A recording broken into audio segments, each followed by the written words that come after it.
I'm Malcom Reed. My buddy Meathead over at AmazingRibs.com has a recipe for the world's best Chicago Italian beef sandwich. And I'm gonna put my little twist on it. We're gonna create that recipe right here today at How to Barbecue Right. Today I went with top sirloin. I called up my buddy Kevin down at the butcher shop in Pensacola, told him what I was doing. He said he had the perfect piece of sirloin. Now I'm gonna trim away any of this excess fat. It's got a little, but it doesn't have a whole lot. That's good enough for me. I didn't lose much on this sirloin. So the recipe for the rub on this is really easy. It's black pepper, some garlic powder, some onion powder, a little oregano, basil, crushed red pepper, and that's about it. I went ahead and added some more salt to it. I just kind of my take on it. I thought a big roast like this needs some salt. The first thing I'm gonna do is give it a light spritz of water.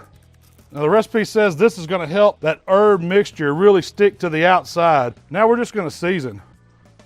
This looks good to me. I'm just gonna lightly pack that in. The water's gonna help it stick. So the seasoning looks good on the outside. You can see the herbs, you can see the red pepper, the black pepper, the salt we added. I want this to hang out, start working on the meat a little bit, get some of those flavors going down into it.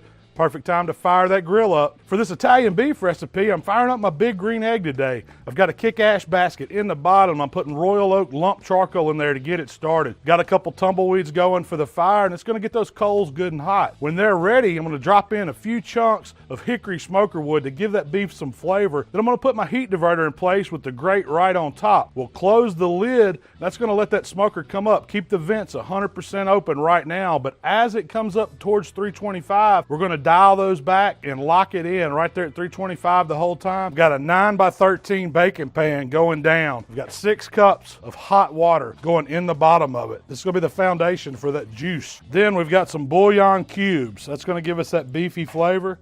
And we saved a little bit of our seasoning. I'm just gonna season this water with it. And now I'm gonna close the lid for just a few minutes. Let this beef bouillon have some time to go ahead and melt. All right, our liquid's ready. I'm just gonna put a cooling rack right over this pan. We're just gonna move this roast right over dead center. And this 9x13 pan is just the right size for this roast. It holds the 6 cups of liquid. Cooling rack fits right over it. Now before I close the lid, I'm just gonna put a probe thermometer right into about the middle of the roast, halfway down. It's the most important part. We wanna watch the internal temperature. I wanna cook it to about 130, no more. I've set my dot at 125. I want to stop it before it gets 130, so I'm going to go ahead and call first stage in the Chicago Italian beef done. And I haven't opened this cooker at all. You can see we still got plenty of moisture down in the pan. Some of it's reduced down a little, but there's still plenty of good gravy down in there. We're going to get the juice off the pit too. We're going to pour it up, but just take a look at that. See that goodness that's dripped down in there? That's going to be flavor. The easy part's done. That was taking it up to 130 degrees.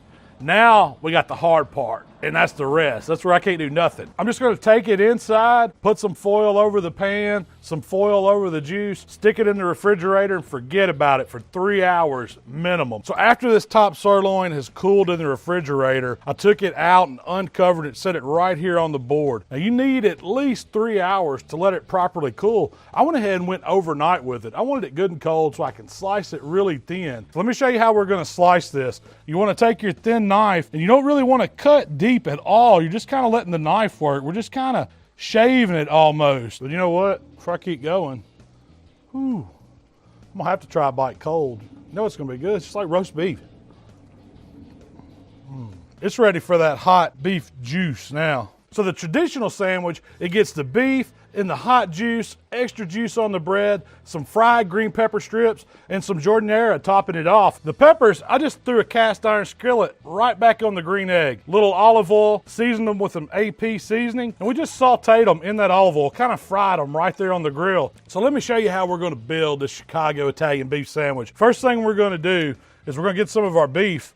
We're gonna give it a quick bath off in our beef juice here. It's hot, it's simmering away. It needs to sit in there for about a minute according to the recipe. That's gonna give us time to get our rolls ready. And I've got some fresh French rolls. These are about 8 inches, something like that. Take a serrated knife. We're gonna open these rolls up. You don't have to cut them all the way through, just hinge it. On the bread, we're gonna go ahead and give it some of that juice. Get the flavors working. Then we're gonna get our beef out of that hot liquid, steaming. You can see it's cooked it all the way through now. You don't wanna leave it in there too long. It'll get well done.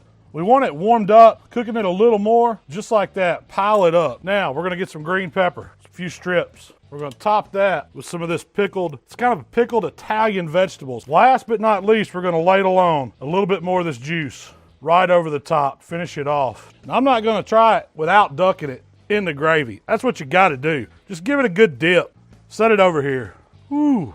Know it's going to be hot, but it's going down. I mean, look at that. Juice dripping. You got to get the lean to eat it. Oh my goodness.